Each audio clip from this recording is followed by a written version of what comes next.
La germanisation, elle l'avait déjà subie pendant la première annexion, mais elle était très progressive. Là, ça a été vraiment très brutal, hein, je veux dire, dès la première, par exemple, au niveau scolaire, dès la rentrée d'octobre 1940, il n'y avait plus un livre français, il y avait même tout un matériel pédagogique qui avait été créé spécialement pour la Moselle, quoi. Donc tout était en place, quoi. Alors bon, après, comme je l'ai dit, il y a eu la nazification, donc ça veut dire que bon, on était notamment obligé d'adhérer dans des associations comme la Clarion pour pour la jeunesse, que ce soit les filles ou les garçons, hein, d'ailleurs. Et bon, la conséquence, c'était qu'on était tout le temps surveillé, quoi. Et il fallait adhérer, il fallait adhérer aux idées du parti, quoi. Donc il y avait un personnel politique qui vous surveillait. Il y avait ce qu'on appelait les blocklighters qui venaient vous espionner, qui allaient écouter derrière les volets pour voir si vous parliez encore le français, si vous écoutiez Radio Landre. Et par exemple, on n'avait pas le droit ici de mettre une coiffure qui s'appelait le béret basque, qui était un signe d'appartenance à la France. Et donc, si vous continuiez à porter ce béret, vous pouviez être non pas déporté, mais en tous les cas tabassé par une brigade de la SA. Donc vous étiez repéré en tous les cas comme élément hostile au régime, et après avoir des incidences comme des déplacements au cœur du Reich, hein.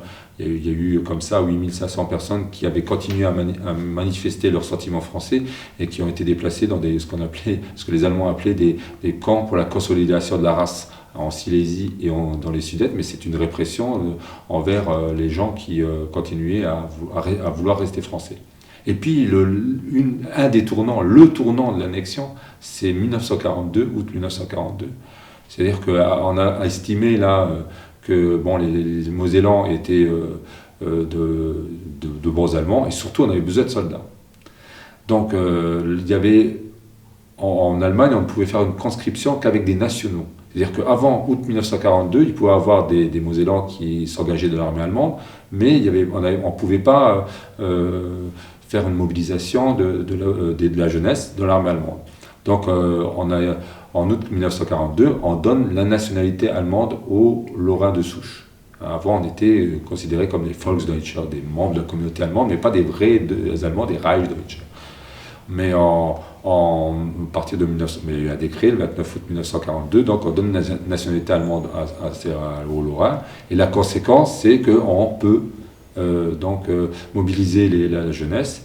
C'est à partir de là qu'il y a eu des Mosellans qui ont dû aller se battre avec les Allemands, ce qu'on appelle les malgré nous, quoi. Il y en a eu 30 000 en Moselle, mais ça a été vraiment le tournant, parce que bon, jusque-là, les gens s'en sortaient le moins mal possible, comme je dis, pas le mieux possible, mais le moins mal possible, on arrivait à s'en sortir. Mais là, la difficulté, c'était de dire, voilà, est-ce qu'on va laisser partir son enfant se battre et être confronté à la mort, en plus avec un uniforme qu'on ne voulait peut-être pas forcément porter. Mais déjà, quand les gens ont vu dans la presse les premiers avis mortuaires des copains, dans les familles, on s'est interrogé pour savoir si on allait laisser partir ces jeunes. Et la conséquence aussi, c'est qu'il y a donc des gens qui n'y ont pas été dans l'armée allemande. Et donc il y a eu des répressions sur les familles, puisqu'il y avait ce qu'on appelait la Sippenhaft, la loi de la responsabilité du clan. C'est-à-dire que si quelqu'un ne répondait pas à l'appel, on allait chercher un membre de la famille qu'on déportait en camp de concentration.